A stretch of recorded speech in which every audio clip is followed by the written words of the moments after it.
You know, about a year ago, this time, it was coming up in March, we make a big splash signing in the secondary. We get coveted safety CJ Gardner Johnson. And the internet exploded. Us Lions fans were ecstatic. You watching this video right now, yeah, I'm talking to you. You were excited as well.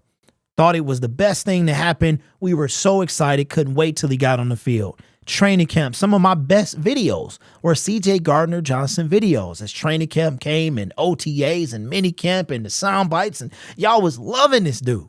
Then he goes out and he gets hurt in the Seattle Seahawks game week 2. Finishes the game with a torn pectoral muscle, usually a season-ending injury.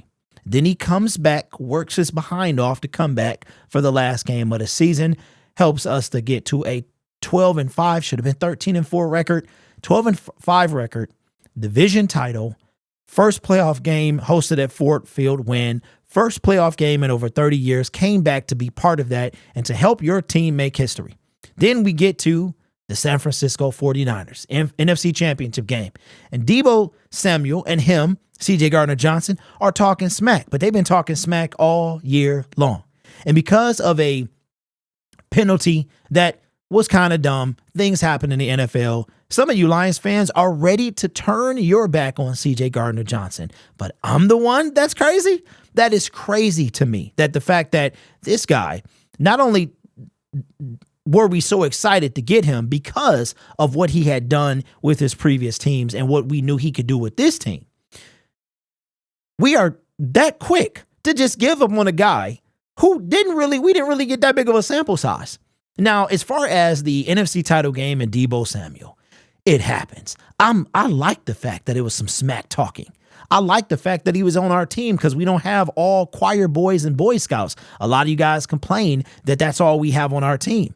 So CJ Gardner Johnson, should he return to the Detroit Lions? Well, I'm going to say yes, that he absolutely should. He brings something that this team desperately needed, which was some moxie, some swagger.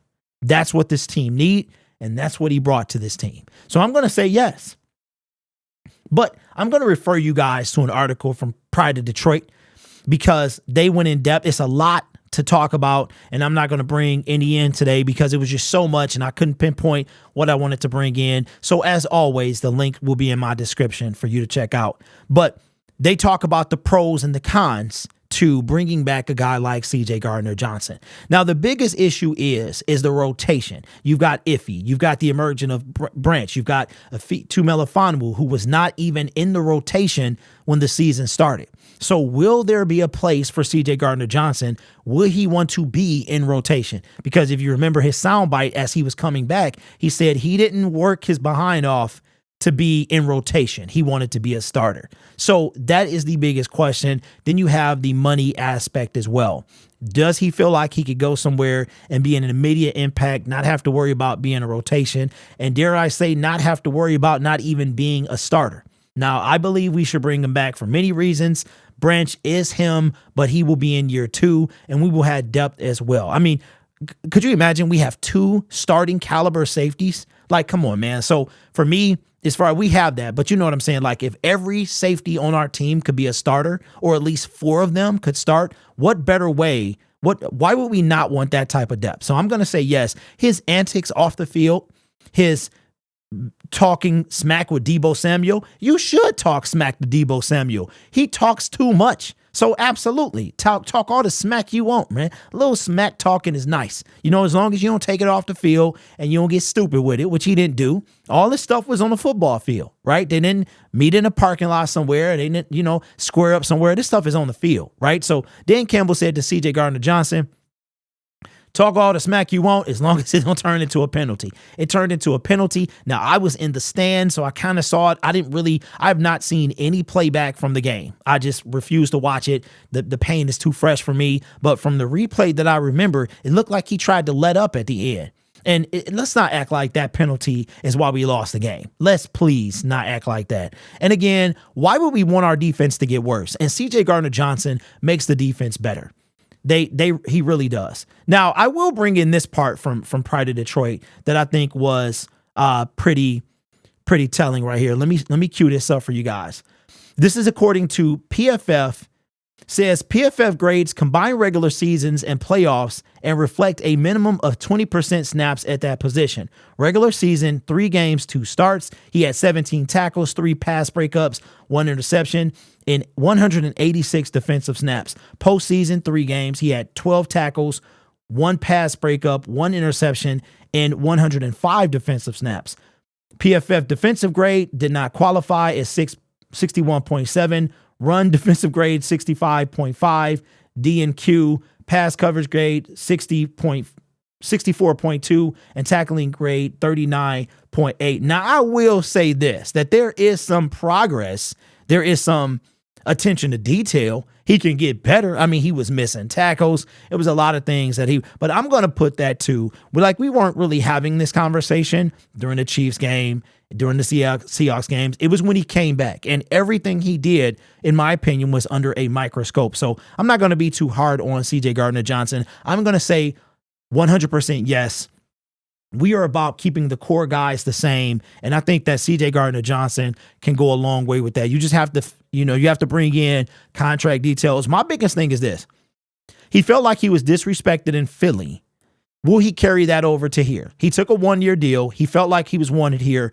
He was talking about Super Bowl. We weren't done. So for him to leave and go to a different team would surprise me. It really would, because this is a guy who sees how close we are, and I think he wants to be a part of that. I truly believe this is probably the closest he's been since that 2018 game when he was with the Saints, and we know what happened then. So I say we bring him back. It's not even a question for me whether or not we bring back CJ Gardner Johnson. Nothing has changed for me from the excitement of last season, and I would love to bring him back. Hopefully he can be cost effective. I just want to say something real quick. All right, now, you know me, man. I'm not usually one to back down from anything in the comment section. And I think a lot of us, we get, it might seem like I'm aggressive, and I guess I can be, but that ain't the point, man. Like I said, when your internet, when you on the face, your face is always on it. Listen, I had somebody sign me up for Southern Living, and an invoice came to my house yesterday. Some chump online signed me up for Southern Living. I had to call and cancel it. It had Detroit Lions Syndicate as the name, right? So, yeah, have fun with that, okay? But I wanted to talk about this, and I'm going to bring this in. And this is coming from Mark Allman 649, and here's what he had to say. It seems like every episode on this channel is a regurgitation of what was published on Pride of Detroit in the previous 24 hours. Literally, this man reads Pride of Detroit back to me every time I tune in. What's the point?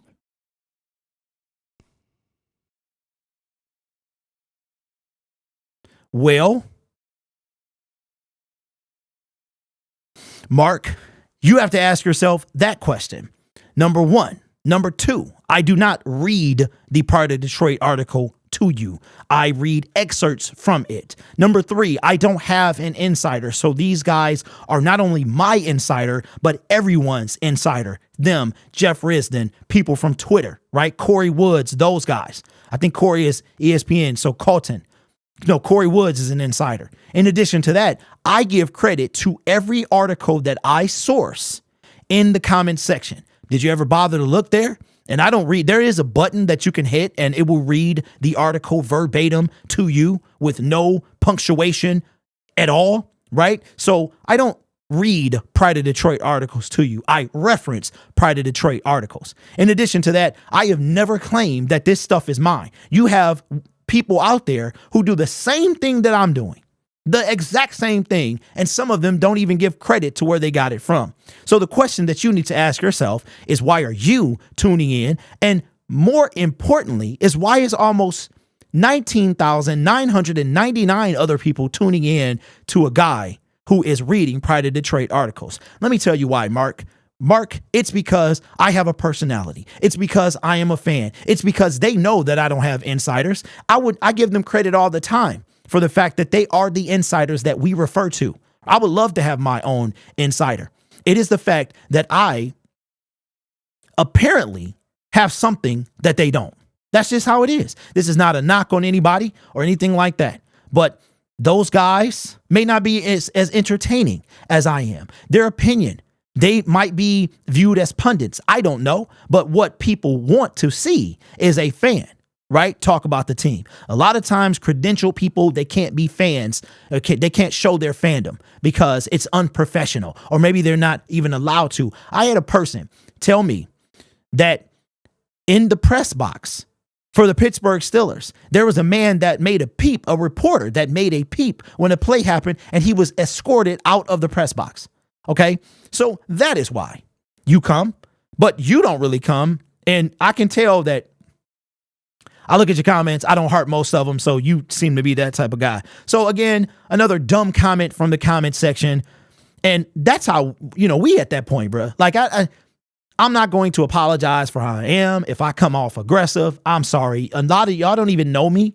If some of you have met me in person, you know that how I really am. So you don't really know how I am. You see a person online and you think you know, right? So that was answering Mark's question. I spent 3 or 4 minutes on that, but it had to be addressed. And you know what? Sometimes it's not about being the bigger person. We live in that society where you can't say anything. You can't clap back at anybody because you're not being the bigger person. You have a right to address anything that was said. So it seems like when I'm the one that gives credit to where it was coming from, I'm not the only one, but there are people out there that don't even credit. They copy and paste stuff and they act like it's their words and it's not. But I don't see you saying nothing to them now, do you? Anyway, let me know your thoughts on CJ Gardner Johnson. And should he come back to the Detroit Lions? Do you want him back? You know my answer is yes. Consider subscribing to the YouTube channel if you want raw, unfiltered fandom, because that's what you're going to get from me. An occasional reference or references of Pride of Detroit. But if you want, I can do a whole reading. I can read the entire article verbatim. Okay, let me know if you would like that. Maybe we can have a reading with Derrick, something like that. Maybe I can put you to sleep. All right. You guys are awesome. Take care of yourself and each other. And as always, go Lions.